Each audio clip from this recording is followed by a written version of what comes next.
नमस्कार। आज हम पढ़ेंगे फ्यूल सेल्स के बारे में। ठीक है, जैसा कि हमने लेड बैटरी के बारे में पढ़ लिया था। लेड स्टोरेज जो बैटरी है, हमारी जो सेकेंडरी बैटरी थी, उसके बारे में हमने डिस्कस किया था। आज हम फ्यूल सेल्स के बारे में डिस्कस करेंगे। तो मैं आपको इसके पहले एक जनरल जो बात है वो बता देता हूँ। देखिए, जो फ्यूल सेल है इसको सबसे पहले अपोलो स्पेस व्हीकल के अंदर यूज किया गया था। ठीक है, जो स्पेस अपोलो जो आपका व्हीकल था उसमें इसको यूज किया गया था। इसमें खास बात ये थी कि जो फ्यूल सेल था, आपको पता है जो फ्यूल सेल होते हैं वो सीधे उनका काम क्या होता है कि वो सीधे क्या करते हैं, जैसे फ्यूल्स को क्या करते हैं, सीधे कन्वर्ट कर देते हैं किसमें, इलेक्ट्रिक में। किसमें कन्वर्ट कर देते हैं, इलेक्ट्रिक में। तो ये बहुत अच्छी क्या थी, इसके अंदर एक प्रॉपर्टीज थी। तो कोई भी फ्यूल सेल है, अगर फ्यूल सेल को हम जैसे like hydrogen and methanol and methanal, ठीक है ना, तो अगर हम इनको देते हैं तो ये क्या करेंगे कि सीधे उसको कंबसन करेंगे। ठीक है ना, उसका क्या करेंगे, कंबसन करेंगे, और कंबसन करके उसको क्या कर देंगे, सीधे किसमें चेंज कर देंगे, उसको सीधे इलेक्ट्रिक में चेंज कर देंगे, है ना।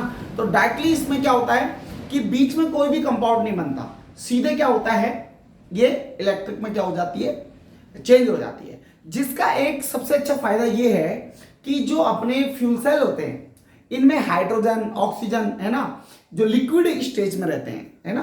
तो यहाँ पर जो लिक्विड हाइड्रोजन है, लिक्विड ऑक्सीजन है ना, इनको हम क्या करते हैं, फ्यूल्स के रूप में ले सकते हैं। तो अपोलो में भी ऐसे लिया गया था। जो अपोलो व्हीकल था या अपोलो स्पेस वो था व्हीकल था, उसमें भी वही लिया गया था। तो उसका यूज क्यों किया गया, क्योंकि आपको पता है इसमें जब ये डायरेक्टली क्या होंगे, कंबसन होंगे, तो कंबसन होने के बाद क्या बचेगा, वाटर बचेगा। क्या बचेगा, वाटर। और वाटर रिलीज होगा ना नीचे, तो उस वाटर को हम क्या कर सकते हैं, पी सकते हैं। ठीक है ना, ड्रिंक कर सकते हैं। तो जब पी सकते हैं ना, तो इसका मतलब क्या हुआ कि इसका बहुत ही अच्छा उपयोग है आने वाले समय में, यानी कि अपने आने वाले टाइम में इन सेलों का यूज देखने को अपने को मिल सकता है। ठीक है, क्योंकि ये सबसे पहली बात ये है कि ये पॉल्यूशन फ्री होते हैं। ठीक है, और इनकी जो इफिशियंसी होती है वो भी 70 एफिशिएंसी ऑफ अबाउट 70 से ज़्यादा होती है। ठीक है ना, तो एफिशिएंसी ज़्यादा है तो इसलिए इनका यूज हो सकता है। इसलिए हम केमिस्ट्री के अंदर इस फ्यूल सेल को पढ़ते हैं। ठीक है, ये एक प्रकार का ये one types in primary cell है। तो हम यहां पर बोल सकते हैं कि फ्यूल सेल क्या है। तो हम कह सकते हैं कि galvanic cell that are design to convert the energy of combustion of fuels like hydrogen and methane and methanol. It is directly into the electric energy is called fuel cell. ठीक है, तो हमें पता है कि जो फ्यूल सेल है वो उसको हम गैल्वेनिक सेल के नाम से जानते हैं। ठीक है ना, नोन एज गैल्वेनिक सेल। ठीक है, तो that are design to convert in energy combustion, यानी कि इसको ऐसे डिजाइन किया गया है कि ये किसी भी एनर्जी जैसे कि फ्यूल हमें दे दिया जाए हाइड्रोजन, मैथेनॉल एंड मैथेनॉल, इसको डायरेक्टली क्या करे, जलाकर कंबसन कर, ठीक है, कंबसन करके क्या दे दे, डायरेक्टली किसमें, एनर्जी में क्या कर दे, कन्वर्ट कर दे। और कौन सी एनर्जी कन्वर्ट करे, इलेक्ट्रिक एनर्जी में अगर कन्वर्ट कर देता तो उसे फ्यूल सेल कहते हैं। ठीक है, तो आपको सीधी बात इतनी याद रखनी है कि फ्यूल सेल गैल्वेनिक सेल होते हैं, और इनमें अगर हम कंबसन करते हैं किसका, फ्यूल्स का, तो वो डायरेक्टली किसमें, इलेक्ट्रिक एनर्जी में क्या हो जाता है, कन्वर्ट हो जाता है। ठीक है, तो ये प्रोसेस बहुत रैपिडली होता है, इसलिए इसका यूज किया जाता है। ठीक है, इसके बाद इसका मैकेनिज्म काम कैसे करता है ये बात हमें पता होनी चाहिए। तो इसका मैकेनिज्म जो है उसमें हम देखते हैं, देखो मैं मैकेनिज्म बताता हूं। ये सेल इस तरह डिजाइन होता है कि एक तरफ से हाइड्रोजन आती है और एक तरफ से ऑक्सीजन आती है। अब आपको पता कैसे करना, देखो आपको पता है सेलों में anode is negative, cathode is positive, sorry cathode is positive, anode is negative. तो यहां से जो आएगा, अब H क्या, पॉजिटिव, पॉजिटिव कहां जाएगा, नेगेटिव में, यानी एनोड पर। यानी हाइड्रोजन का यहां पर क्या होगा, ऑक्सीडेशन होगा। हाइड्रोजन का क्या होगा, ऑक्सीडेशन होगा। अब हाइड्रोजन का ऑक्सीडेशन कैसे होगा, देखो जो हाइड्रोजन लिक्विड है जब वो वहां से आएगा, कहां से, एनोड से, और इधर से कौन आएगी, कैथोड से ऑक्सीजन आएगी। दोनों बबल्स के रूप में, बबल्स की फॉर्म में आ जाएंगे। किसकी फॉर्म से आएंगे? बबल्स की फॉर्म में, क्योंकि जैसे आपको पता है जब एक इस तरफ से डाला जाएगा, इस तरफ से दोनों बबल्स की फॉर्म में आएंगे। और ये बबल्स क्या है, सीधे जाकर जो कार्बन पोरस प्लेट होती है या कार्बन पोरस इलेक्ट्रोड होता है, कार्बन पोरस का जो इलेक्ट्रोड होता है, पोरस जानते हो ना, छिद्रित कार्बन, उस कार्बन में क्या होंगे? छेद होंगे, जिससे जैसे बबल इस पर जाएंगे तो ये बबल क्या कर सकते हैं? आगे अंदर जा सकते हैं, इलेक्ट्रोलाइसिस के साथ वर्क कर सकते हैं। ठीक है, यानी ये पूरा पोर है, इनमें होल है। होल वाला हमें क्या लेना है? इलेक्ट्रोलाइट लेना है, वो सॉरी इलेक्ट्रोड लेना है। अब होल वाला इलेक्ट्रोड लेना है तो जैसे क्या हुआ, यहां से ऑक्सीजन बबल्स आई, इधर से हाइड्रोजन बबल आई, दोनों किससे रिएक्ट करेंगी? आगे जाके इलेक्ट्रोलाइट सॉल्यूशन, एक्वस सॉल्यूशन होता है इलेक्ट्रोलाइट, कौन होता है? NaOH, sodium hydroxide. ठीक है, तो सोडियम हाइड्रोक्साइड से रिएक्ट करेंगी तो देखो अब ये पोरस है। ठीक है, कार्बन जो हमारा रॉड है, इलेक्ट्रोड है, उसमें वो पोरस है, तो उसकी जो हम अगर क्या बनाने चाहें, अगर हम उसकी रेट ऑफ रिएक्शंस को बढ़ाना चाहें, ठीक है, तो हम उसमें कैटालिस्ट डालेंगे। अब कैटालिस्ट के रूप में क्या करते हैं, हम उसमें पीटी और पीडी डाल देते हैं, डिवाइडेड क्या डाल देते हैं? Divided PT and PD. ठीक है, अगर पीटी और पीडी को डिवाइड करके हम उसमें डाल देंगे तो क्या होगा? उसको डालने से उसकी क्या हो जाएगी? रेट ऑफ रिएक्शंस बढ़ जाएगी, है या ना? क्यों? क्योंकि आपको पता है ये उसको सरफेस देंगे, और सरफेस देने की वजह से वो फटाफट क्या हो जाएगा? इलेक्ट्रॉन क्या करेंगे? मूव करेंगे। तो इसकी मैकेनिज्म में हमें यही ध्यान रखना है कि हाइड्रोजन ऑक्सीजन को बबल के फॉर्म में कन्वर्ट किया जाता है, और कन्वर्ट करके क्या किया जाता है? फोरस का जो पोरस कार्बन इलेक्ट्रोड होता है, पोरस कार्बन इलेक्ट्रोड में क्या किया जाता है? हम उसे पास कराएंगे किस सॉल्यूशन में जाएगा? Aqueous solution, concentration aqueous solution of sodium hydroxide, है ना? तो सोडियम हाइड्रोक्साइड की एक्वस सॉल्यूशन में जाएगा जो इलेक्ट्रोलाइट है। अब जब इलेक्ट्रोलाइट है तो आपको पता है इसकी हमें क्या बढ़ानी है? कैपेसिटी बढ़ानी है, यानी इसकी हमें रेट ऑफ रिएक्शंस बढ़ानी है, और रेट ऑफ रिएक्शंस को बढ़ाने के हम क्या करेंगे? हम उसमें क्या डालेंगे? पीटी या पीटी को डिवाइडेड करके डालेंगे। डिवाइडेड पीटी या पीटी को डाल देंगे तो उसकी क्या होगी? रेट ऑफ रिएक्शंस बढ़ जाएगी। ये सेल इस उस पर मैकेनिज्म पर वर्क करता है। तो मैंने यहां लिखा हुआ है H2 and O2 bubbles through pores carbon electrode into the concentration aqueous sodium hydroxide solution। मैंने ये बात आपको बताई थी कि हाइड्रोजन ऑक्सीजन के बबल को हम पास आउट कराएंगे किसमें? पोरस कार्बन इलेक्ट्रोड में। जो कंसंट्रेशन एक्वस सॉल्यूशन हाइड्रोक्साइड के साथ क्या करेगा?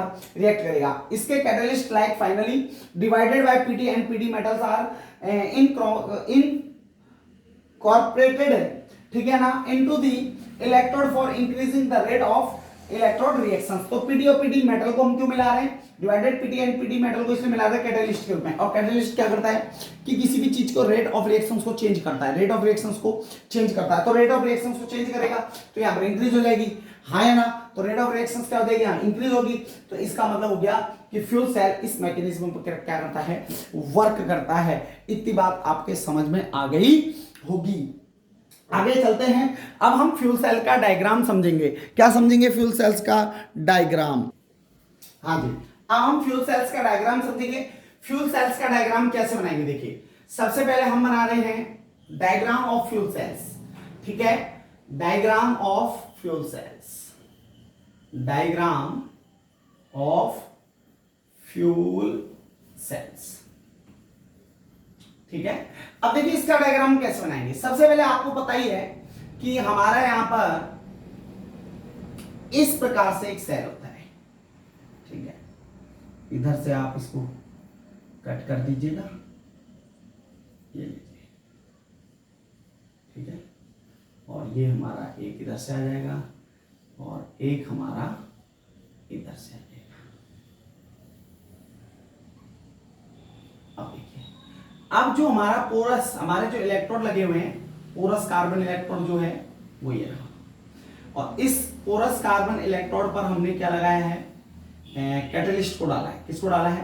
कैटालिस्ट को। और यहां पर हमारा NaOH होगा, यानी हमारा इलेक्ट्रोलाइट होगा। यहां पर मैं यहां पर लिख देता हूं NaOH इलेक्ट्रोलाइट, ये रहा साहब। ठीक है, अब देखो यहां से आपको पता है, ये मान के चलो प्लस है, और प्लस को आप बोलते हो कैथोड, ये है माइनस, इसको बोलते हैं एनोड। ठीक है, यहां से हाइड्रोजन पास आउट होती है, सॉरी हाइड्रोजन पास्ड होगी अंदर, hydrogen bubbles, hydrogen gas bubble कर देते हैं, ठीक है, gas bubble, bubbles, hydrogen gas bubbles, ठीक है, हाँ जी, और यहां से O2 gas bubble, O2 gas bubble. और जब ये दोनों रिएक्ट करेंगे तो आपको पता है यहां से इलेक्ट्रॉन पास आउट होंगे, है ना, यहां से क्या होंगे, इलेक्ट्रॉन पास आउट होंगे। अब देखिए, अब इलेक्ट्रॉन कहां की तरफ जा रहे हैं, ये एरो का भी पता होना चाहिए, एनोड से कैथोड की, एनोड से कैथोड की, ठीक है, और यहां से क्या रिलीज होगा, वाटर, क्या रिलीज होगा, वाटर। अगर यहां वाटर भी नहीं करना चाहते तो आप इस तरह से इसको, टर्मिनल को इस तरह से दिखा सकते हैं, और यहां से आप वाटर रिलीज कर दो, क्या रिलीज कर दें, वाटर, H2O, यहां से आपको वाटर मिलेगा, ठीक है। अब देखो यहां से पास आउट हो रहे हैं, ये लो जी, बोलो, अब आपके समझ में आ गया हो, ये इस प्रकार का सेल होता है। इस सेल में क्या होता है, एक एनोड होता है, एनोड पर से हाइड्रोजन गैस बबल्स पास होते हैं, कैथोड से O2 गैस बबल पास होती है। अब देखो जब ये पास होते हैं तो आपको पता है ये ऑक्सीजन यहां से पास आउट होगी, सॉरी पास होगी, और यहां से हाइड्रोजन पास होगी, पास होगी तो किसके सॉल्यूशन पास होगी, NaOH के इलेक्ट्रोलाइट सॉल्यूशन में पास होगी। तो इलेक्ट्रॉन क्या होगा कि देखो इसमें हमने आपको बताया था कैटालिस्ट के रूप में, हमने क्या इसमें कैटालिस्ट की फॉर्म में हमने क्या डाला है, इसमें finally divided bye Pt and Pt metals का यूज किया है, जिसकी वजह से इसकी रेट ऑफ रिएक्शंस क्या हो जाएगी, बढ़ जाएगी। तो ये हमारा है डायग्राम ऑफ फ्यूल सेल्स। कई बार आपको बता देता हूं एग्जाम में पूछा जाता है। साथ ही साथ में इसको इसकी आपको क्या बताता हूं, हाफ सेल रिएक्शंस। कौन सी cell reactions, half cell reactions में आपको बता रहा हूं। तो हाफ सेल रिएक्शंस में आप क्या करोगे, देखो हाफ सेल्स रिएक्शंस। अब हाफ सेल रिएक्शंस में आपको पता है कि एक एनोड होता है और एक कैथोड होता है। यहां पर हमने लिख लिया भाई एक एनोड, ये ले लिया हमने एनोड, और ये हमने ले लिया कैथोड, ठीक है, एक एनोड एक कैथोड, ठीक है। अब देखो सबसे पहले एनोड पर है क्या, H2 हाइड्रोजन। और मैंने कहा था जब भी आप कोई भी किसी भी चीज को वर्क कराओगे तो उसके संग इलेक्ट्रोलाइट, एनोड पर ही इलेक्ट्रोलाइट क्या करेगा, वर्क करेगा। तो एनोलाइट इलेक्ट्रोलाइट जो आपका है वो क्या है, बेस मीडियम में है। कौन से मीडियम में, बेस मीडियम में। तो मैंने आपको कई बार ये बात बताई है कि अगर कभी भी हमारे पास रिएक्टेंट की तरफ OH हो, रिएक्टेंट की तरफ क्या हो, OH, तो प्रोडक्ट में वाटर निकलेगा, पक्की बात है। कभी भी कोई रिएक्शन आप निकालो, चाहे किसी भी है, ऑर्गेनिक हो इनऑर्गेनिक हो कहीं भी हो, अगर आपको यहाँ पर प्रोडक्ट में क्या मिल जाए, OH, सॉरी रिएक्टेंट में OH मिल जाए तो प्रोडक्ट में क्या बनेगा, H2O, क्या बनेगा, H2O। ये बात फाइनल है। अब देखिए तो आपके पास यहाँ दो है, तो यहाँ O के कितना है, एक। अब यहाँ पर H के कितने हो गए, तो हम यहाँ पर दो लगा दें तो यहाँ भी दो हो जाएंगे, तो ये क्या हो जाएगा, बैलेंस्ड हो जाएगी ना। अब बताओ यहाँ पर कितने इलेक्ट्रॉन ज्यादा है, दो इलेक्ट्रॉन ज्यादा है। तो यहाँ पर हो गया भाई ऑक्सीडेशन, क्या हो गया, ऑक्सीडेशन की क्या बन गई यहाँ पर कंडीशन, ठीक है। अब यहाँ पर देखिए, यहाँ पर क्या है, O2 आ रहा है, O2 आ रहा है, तो O2 किससे रिएक्ट करेगा, वाटर से, क्योंकि जो वाटर आएगा वो कैथोड से रिएक्ट करता है। याद रखना, जो यहाँ पर वाटर आएगा तो इधर वाटर क्या करेगा, इससे रिएक्ट करेगा। लगभग रिएक्शंस में ऐसा है, ठीक है ना। अब देखो जब वाटर यहाँ पर रिएक्ट करेगा एक्वा सॉल्यूशन से, यानी ऑक्सीजन किस पर रिएक्ट करेगी, H2O से। तो याद रखना कि जब भी ऐसा होगा, H2O अगर यहां आपको रिएक्टेंट मिल गया तो याद रखना हमेशा प्रोडक्ट में OH आयन आएगा। क्या आएगा, OH। तो क्या आएगा, OH आएगा। अब OH कितना आएगा, H के यहाँ दो, यहाँ O के दो कर दो, तो यहां पर दो करोगे तो कितने हो जाएंगे, दो दूनी चार, यहां पर भी कितने हो गए, चार। तो हम यहां पर कितना कर दें, चार। तो बताइए कितने इलेक्ट्रॉन में यहां पर यूज कर सकता हूं। अब आपको पता है, आप कहोगे सर आप यहां पर 4 इलेक्ट्रॉन यूज कर सकते हैं। क्यों कर सकते हैं कि देखो यहाँ 4 इलेक्ट्रॉन ज्यादा है तो इस तरफ 4 इलेक्ट्रॉन मैं जोड़ूंगा, हाँ या ना। आपको पता है, ये बात मैं बता चुका हूं। लेकिन यहाँ पर कितने हैं, 2, तो मैं यहाँ कितने का गुणा कर दूं, 2, और यहाँ 2 दूनी कितना हो जाएगा, 4, यहाँ भी कितना हो जाएगा, 4। अब करके देखिए साहब, तो 4 4 8 हो गए, ऑक्सीजन के 4 ऑक्सीजन के 4 हो गए। ये लिक्विड है, याद रखना यहाँ लिक्विड है, ठीक है, ये O है। और यहां पर भी कितने हो जाएंगे हमारे 4। और आपको पता है यहां पर क्या होगा, ये 4 इलेक्ट्रॉन डोनेट करेगा और ये 4 इलेक्ट्रॉन एक्सेप्ट करेगा, ठीक है ना। तो इसकी वजह से यहाँ रिडक्शंस हो जाएगी। कौन सी रिएक्शंस हो जाएगी, रिएक्शंस हो जाएगी, रिडक्शंस, ठीक है ना। कौन सी रिएक्शन हो जाएगी, रिएक्शंस हो जाएगी। इस बात का आपको पता लग गया। ओवरऑल रिएक्शंस क्या बनेगी सर, तो ओवरऑल रिएक्शंस क्या बनेगी, ध्यान से सुनना। ओवरऑल में भाई ये तो इलेक्ट्रॉन है, इनको तो लिखते ही नहीं है। अब देखिए H2O से H2O को एक बार कैंसिल कर दीजिएगा, क्या बचा 2H2O, बचा नहीं बचा। OH से OH को कैंसिल कर दीजिए, खत्म कहानी, हाँ या ना।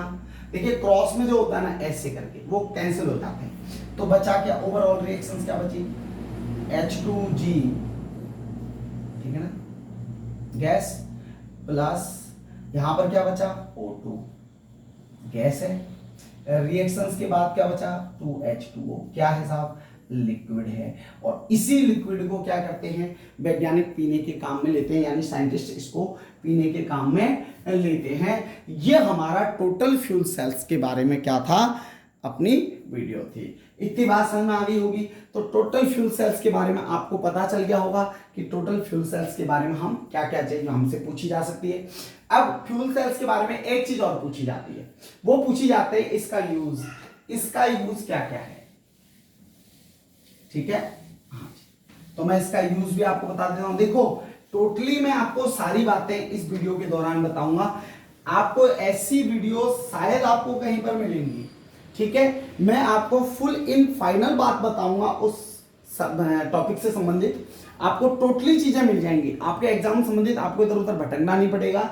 आपको जो मैं यहाँ पर नोट्स वगैरह बना रहा हूँ, तो आप अगर उसको डीपली अगर थोड़ा सा स्टडी वगैरह कर लें तो आपके लिए काफी बेटर हो जाएगा, ठीक है ना। ये बात ध्यान रखिएगा। हाँ जी, तो आपको ये बात पता है कि सबसे पहले आपको ये बात पता है कि सबसे पहले fuel cell are pollution free and in views of their future importance a variety of fuel cells, ठीक है। तो फ्यूल सेल्स जो है वो पॉल्यूशन फ्री है, मैंने आपको पहले बता दिया था। इसका फ्यूचर में बहुत बड़ा इंपोर्टेंट है, इंपोर्टेंट रूल्स है, ठीक है ना। देखो एक इंपोर्टेंट क्या है, इसका एक बहुत बड़ा फील्ड है। तो आज फ्यूल सेल्स के ऊपर हम क्या कर रहे हैं, सोच रहे हैं कि फ्यूल सेल्स बनाने के बारे में हम क्या कर रहे हैं, सोच रहे हैं। Fuel cells produce electricity when in efficiency of about 70%। ये मैं पहले आपको बता चुका हूं कि जो फ्यूल सेल्स होती है उसकी इलेक्ट्रिसिटी जो एफिशिएंसी होती है वो 70 से अधिक होती है। तो ये बात आपके समझ में आ गई होगी कि क्या क्या यूज्ड होते हैं हमारे फ्यूल सेल्स के, कंप्लीट। तो इतनी बात मैंने आपको फ्यूल सेल्स के बारे में बताई। तो टोटली फ्यूल सेल्स के बारे में मैंने आपको इस टॉपिक में टोटल जानकारी बता दी है, जो आपकी फ्यूल सेल से संबंधित क्या है, काफी है, ठीक है जी।